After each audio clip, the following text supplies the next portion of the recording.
आपणा सर्वांना संक्रांतीपासून सुरू झालेला हा हळदी कुंकू आणि रथ सप्तमीपर्यंत सुरू राहत असलेला हा उत्सव या निमित्तानं मनापासून शुभेच्छा देते। खरं तर हा हळदी कुंकूचा सण आपण पाहतोय संक्रांतीपासून रथ सप्तमीपर्यंत आपण आपल्या अनेक भागामध्ये हळदी कुंकूच्या निमित्तानं आपल्या महिला भगिनींना बोलवतो, मैत्रिणींना बोलवतो। पण अनेक पूर्वीपासून प्रथा पाहतोय 10 घरामध्ये आमंत्रण दिलं की 11वं घर आपण घालतो, 12व्या घरामध्ये परत आमंत्रण देतो। त्यांना विचारलं की हे घर का सोडलं तर ते सांगतात की तिथं विधवा महिला राहतात। मग मला आवर्जून असं वाटतं की खरं तर ती विधवा की सधवा तिला ठरवण्याचा अधिकार आपला कोणाचाच नाही, कारण की जन्मजातच तिला काही कुंकाचा हक्क घेऊन ती आलेली नसते। कुमारिका म्हणून आयुष्य जगत असताना तेव्हाही ती कपाळावर टिकली लावते, कुंकू लावते। मग विधवा म्हणून तिला असं हिणवण्यात काहीच अर्थ नाही। राज्य महिला आयोगाचे अध्यक्ष म्हणून मी महाराष्ट्राच्या कानाकोपऱ्यामध्ये फिरते, शहरी भाग, ग्रामीण भाग, आदिवासी वाड्या, वस्त्या, पाड्यांपर्यंत जाते। आज आमचं चांद्रयान चंद्रावर गेलं, आम्हाला अभिमान आहे। या चांद्रयान यशस्वी करण्यामध्ये 54 महिला होत्या ज्यांनी या चंद्रयानमध्ये सहभाग घेतला आणि ते यशस्वी करून दाखवलं। महिला भगिनी म्हणून कुठेच कमी नाही। खरं तर नवीन सृष्टी निर्माण करत असताना तिच्या गर्भामध्ये जे मातृत्व असतं त्याच्यामुळे ही नवीन सृष्टी निर्माण होते। मी गेल्या 18 तारखेला मुंबईमध्ये आदरणीय प्रांताध्यक्षांच्या उपस्थितीमध्ये महाराष्ट्रातल्या सगळ्या महिला भगिनींचा षण्मुखानंदला एक महिला मेळावा ठेवला होता। मला वाटतं आपल्याकडूनही बऱ्याच महिला या मेळाव्याला उपस्थित राहिल्या होत्या। मी आवर्जून त्यांना सांगितलं होतं की आपण लाल रंगाच्या साड्या घालून येऊ। नवरात्रीचा उत्सव जेव्हा सुरू होतो तेव्हा आदिमाया आदिशक्तीचा जागर जो सुरू होतो तो लाल रंगाचा असतो। लाल रंग हा आक्रमकतेचा असतो, तितकाच तो पवित्रेचा असतो आणि सगळ्यात महत्त्वाचं म्हणजे लाल रंग गर्भातल्या रक्ताचा असतो, तो नवीन सृष्टी निर्माण करणारा असतो। माझ्या मासिक पाळीचा रंग लाल आहे, ज्याच्यामुळे ही सृष्टी निर्माण होते। त्याच्यामुळे या लाल रंगामध्ये सळसळणाऱ्या रक्ताचा आहे जो अन्यायाच्या विरोधात पेटून उठतो आणि तोच माझ्या या मातृत्वाचा आहे। आणि म्हणून लाल रंग बऱ्याच वेळा समाजाची मानसिकता असते की लहानपणी म्हणजे मुलं लहान असताना जर पतीचं निधन झालं, आपल्याकडे अजूनही ग्रामीण भागामध्ये फार ह्या विदारक परिस्थिती आहेत।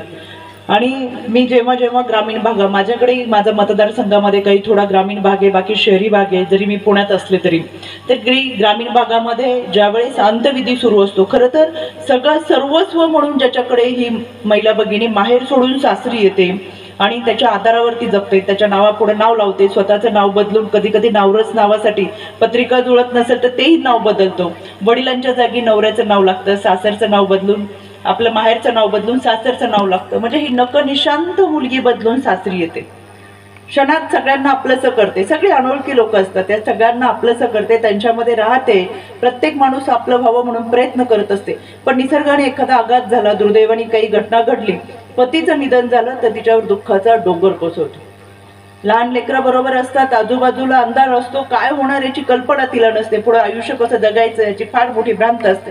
अशा या क्षणाला या अंत्यविधीच्या वेळेस खरं तरी अंत्यविधीवरून अशा माईकवरून पुकारलं जातं, जे मृत व्यक्तीच्या म्हणजे त्या महिलेच्या पतीच्या तोंडामध्ये आपल्याला मणिमंगलसूत्राचा मणी देण्याची पद्धत आहे आपल्याकडे, देतात ना ग्रामीण भागामध्ये।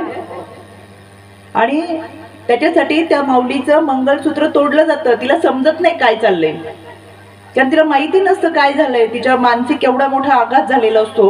तिचं मंगलसूत्र तोडलं जातं, त्याचा मणी काढून त्या मृत व्यक्तीच्या तोंडात देऊन मग अग्नी दिला जातो, बरोबर ना मामी? ही अशी प्रथा।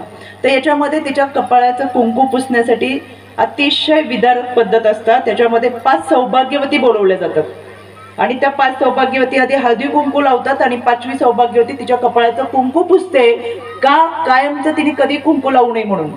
मला कायम हा प्रश्न पडतो, या 5 सौभाग्यवतींना बोलवण्याचा अधिकार कोणी दिला आणि कोण या 5 सौभाग्यवती ज्या तिच्या कपाळाचं कुंकू पुसणार? कुठल्या ग्रंथामध्ये लिहिलंय? कुठेच लिहिलेलं नाहीये। आपणच आपल्या वैरी आहेत, आपल्या महिला भगिनीच्या कपाळाचं कुंकू पुसण्यासाठी आपणच पुढे येतो। ही प्रथा आपल्याला सगळ्यांना बंद करायची आहे, तिच्या कपाळाचं कुंकू आपल्याला तसंच ठेवायचं। माझ्या स्वतःच्या घरापासून मी सुरुवात केली। माझी 6 नंबरची काकू, मोठी माझी एकत्र कुटुंब पद्धत आहे। माझे काका वारले मागच्या वर्षी, त्यावेळेस मी सगळ्यांना घरात सांगितलं, माझ्या भाऊकीला गावात सांगितलं, कोणी काकूच्या कपाळाचं कुंकू पुसायचं नाही। तुम्हाला काकाच्या मुखामध्ये गळ्यातलं मणिमंगलसूत्र द्यायचं, तिचं मंगलसूत्र तोडू नका।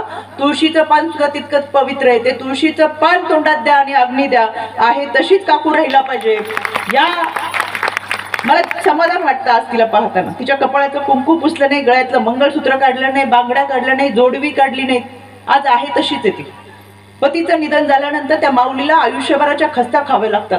समाजाची अवहेलना पेलावी लागते. समाज वाईट नजरेने बघत असतो, त्यांचा त्रास सहन करावा लागतो.